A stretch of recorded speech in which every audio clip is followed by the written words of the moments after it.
Mga Hukom Kapitulo 3.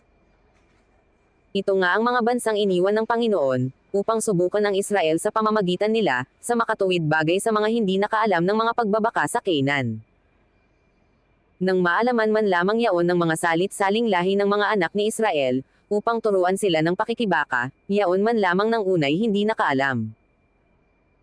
Ang nanggabanggit ay ang 5 pangulo ng mga Filisteo at ang lahat ng mga Kananiyo, at ang mga Sidoniyo, at ang mga Hevo, na tumatahan sa bundok ng Libano, mula sa bundok ng Baal Hermon hanggang sa pasukan ng Hamat. At sila nga upang subukan ng Israel sa pamamagitan nila, na maalaman kung kanilang didinggin ang mga utos ng Panginoon, na kanyang iniutos sa kanilang mga magulang sa pamamagitan ni Moises. Ang Hukom Otniel. At ang mga anak ni Israel ay tumahan sa gitna ng mga Kananiyo, ng Hetheo, at ng Amorreo, at ng Pherezea, at ng Hevo, at ng Jebuso. At kinuha nila ang kanilang mga anak na babae upang maging mga asawa nila, at ibinigay ang kanilang sariling mga anak na babae sa kanilang mga anak na lalaki, at naglingkod sa kanilang mga Diyos. At ginawa ng mga anak ni Israel ang masama sa paningin ng Panginoon, at nilimot ang Panginoon nilang Diyos, at naglingkod sa mga Baal at sa mga Aseroth. Kaya't ang galit ng Panginoon ay nag-alab laban sa Israel, at kanyang ipinagbili sila sa kamay ni Chusen-Rissethaim, na hari sa Mesopotamia, at ang mga anak ni Israel ay naglingkod kay Chusen-Rissethaim na 8 taon. At nang dumaing sa Panginoon ang mga anak ni Israel ay nagbangon ang Panginoon ng isang tagapagligtas sa mga anak ni Israel, na siyang nagligtas sa kanila, sa makatuwid bagay si Othniel na anak ni Senaz, na kapatid na bata ni Caleb. At ang Espiritu ng Panginoon ay sumakan niya, at siya'y naghukom sa Israel, at siya'y lumabas na nakibaka, at ibinigay ng Panginoon si Chusen-Rissethaim na hari sa Mesopotamia sa kanyang kamay, at ang kanyang kamay ay nanaglaban kay Chusen-Rissethaim.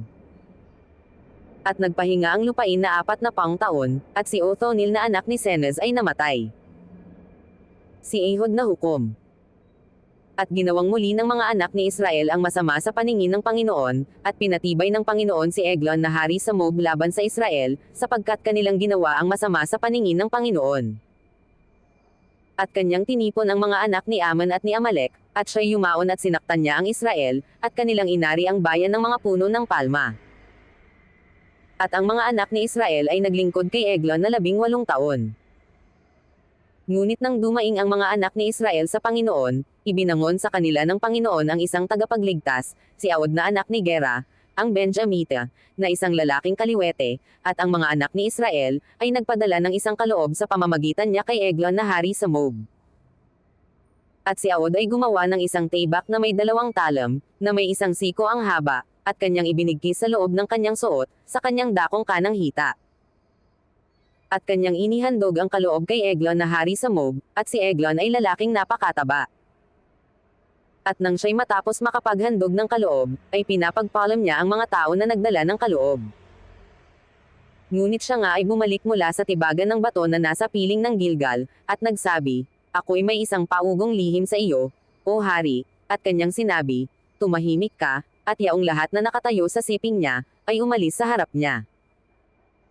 At si Aod ay naparoon sa kanya, at siya'y nakaupong mag-isa sa kanyang kabahayan na pangtaginit, at sinabi ni Aod, "Ako'y may dalang pasugo sa iyo na mula sa Diyos," at siya'y tumindig sa kanyang upuan. At inilabas ni Aod ang kanyang kaliwang kamay, at binunot ang tibak mula sa kanyang kanang hita, at isinaksak sa kanyang tiyan. At pati ng puluhan ay sumuot na kasunod ng talam, at natikom ang taba sa tibak, sapagkat hindi niya binunot ang tibak sa kanyang tiyan, at lumabas sa likod. Nang magkagayo'y lumabas si Aod sa pintuan, at sinarhan niya siya sa mga pintuan ng kabahayan, at pinagtatrangkahan.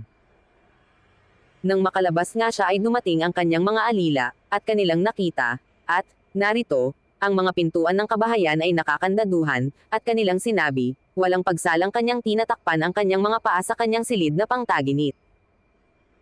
At sila'y nangaghintay hanggang sa sila'y nangapahiya, at, narito, hindi niya binuksan ang mga pintuan ng kabahayan, kaya't sila'y kumuha ng susi, at binuksan, at, narito, ang kanilang Panginoon, ay nakabulagtang patay sa lupa. At tumakas si Aod samantalang sila'y nangaghihintay, at siya'y dumaan sa dako roon ng tibagan ng bato at tumakas hanggang sa Sireth. At nangyari, pagdating niya, ay kanyang hinaypan ang pakakak sa lupaing maburol ng Ephraim, at ang mga anak ni Israel ay nagsilusong nakasama niya mula sa lupaing maburol, at siya'y sa unahan nila. At kanyang sinabi sa kanila, sumunod kayo sa akin, sapagkat ibinigay ng Panginoon ang inyong mga kaaway na mga Moabite sa inyong kamay, at sila'y nagsilusong nakasunod niya, at sinakop ang mga tawiran sa Jordan laban sa mga Moabita, at hindi nila pinayagang tumawid doon ang sinumang tao. At sila'y sumakit sa mob ng panahong yaon ng may 10,000 lalaki, bawat lalaking may loob, at bawat lalaking may tapang, at do'y walang nakatakas na lalaki. Gayon napasuko ang mob ng araw na yaon, sa ilalim ng kapangyarihan ng kamay ng Israel, at ang lupa'y nagpahingang 80 taon. Si Shamgar, ang hukom. At pagkatapos na si Samgar, na anak ni Anat, ay siyang nanakit sa mga Filisteo, ng 600 lalaki, sa pamamagitan ng panundot sa baka, at kanya ring iniligtas ang Israel.